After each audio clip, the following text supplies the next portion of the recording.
Welcome back. Two internationally renowned artists are unveiling art exhibits in Lake Worth this week, spotlighting conservation awareness. And we're so lucky to have them joining us on the couch this morning, Kevin Berlin and Jane Lawton-Baldridge. Thank you so much for being here this morning. Yeah, this is really exciting that you guys are here with us. Thank you so much. Thank you. Jane, we're holding your art here, but Kevin, let's start talking about yours. We've got Croc Week is your theme. Can you talk about what your artwork and what it has to do with crocs? Yes. Well, my work's probably best known for painting ballet dancers and parties. Okay. But I like to go to an exotic place, soak up the atmosphere, and then go back to my studio, either in New York or Florence, and paint about it. Okay. And this year I decided to cancel everything. Okay. I moved to a studio on the edge of the jungle in Bali, Indonesia. Oh, wow. And by a group of fortunate circumstances, I managed to travel to Sri Lanka to work with the endangered Asian elephant. Oh, wow. I painted the Komodo dragon from life, Wow. which my mother was not pleased about. Because she wishes she was there? It's an apex predator, and they can go faster than a racehorse, and they're hungry. Luckily, this one was more interested in getting some sun. Okay, good. And I managed to get in touch with a group called Fauna Flora, which is based in Cambridge, UK, and they've been doing special programs around the world for endangered animals. And they invited me to join their Siamese Crocodile breeding center in Cambodia.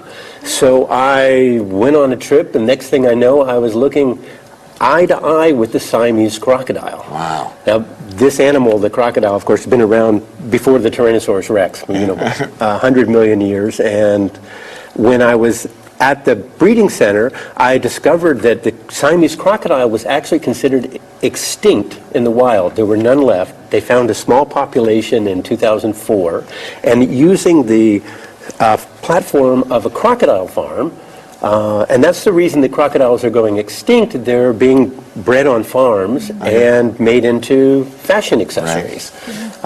And so they're taking the same idea, but they're raising the crocs, make sure the eggs hatch, the babies are big enough, and they actually reintroduce them to the wild with communication with the community so they have a chance. So crocodiles are no longer extinct, the Siamese crocodile in Cambodia. That's wonderful. And so your art's depicting what it's like for Well, I thought I'd take the opposite approach, which is, where should a crocodile not be? Because I think artist has a limited role. If you start telling people that something is right or wrong and it's immoral or moral, they stop listening. Yeah, right. So I think the artist should just, and Jane would agree with this, just to start a conversation.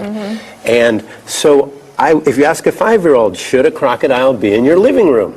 No. No. Should they be on Mars? No. So my crocodiles are in a living room, and they are on Mars, and people are drinking cocktails, perhaps wondering.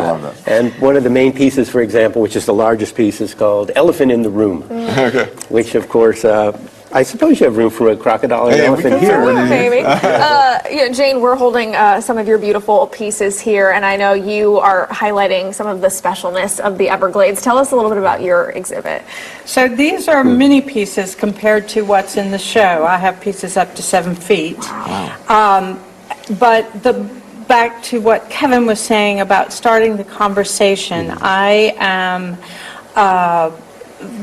a very big advocate of the oceans, and what happens in Lake Okeechobee and the St. Lucie and Caloosahatchee estuaries and the Everglades affects all of our coastal ocean shores. So I am trying to bring attention to that and make people aware. When I moved to Florida, it was of utmost importance that I learned what has happened the last 300 years, 200 specific more, about what we have done and how we got here and what can we do to fix it. Because right now our 2 estuaries are too fresh, too much fresh water, so it's not healthy for the oysters and the clams that help filter the contaminants. And Florida Bay at the bottom end of the peninsula is too salty because not enough water is being diverted through what Marjorie Stoneman Douglas called the River of Grass, where it would flow from Lake Okeechobee through the River of Grass, filter out any pollutants or sediment, and enter Florida Bay as beautiful fresh water. to help control and balance the salinity there. So, in part of my love of the ocean is wanting people to fall in love with the Everglades. And a lot of people still think it's just a swamp that should be drained and built upon, but in fact, that's not what we need to have happen. And to paraphrase Marjorie Stoneman Douglas, is if we can save the Everglades, we'll save ourselves. It's fantastic. Oh, I love that. All right. Lisa, fantastic piece of art. You know, it's going to be a fantastic show. Also, where can people check out the exhibit? It's at the Palm Beach Design Showroom at 500 North Dixie Highway in Lake Worth. And it's opens tomorrow night from 6 to 8. Kevin and I will both be there, and we're hoping you guys can come Absolutely. too. Yep, please join us, and there will be gummy crocodiles And gummy dolphins. and green martinis. Oh, right. Kevin, Jane, thank you so much for being here this morning. Thank you for having us. Thank We've got you. more Art Appreciate Florida it. after this.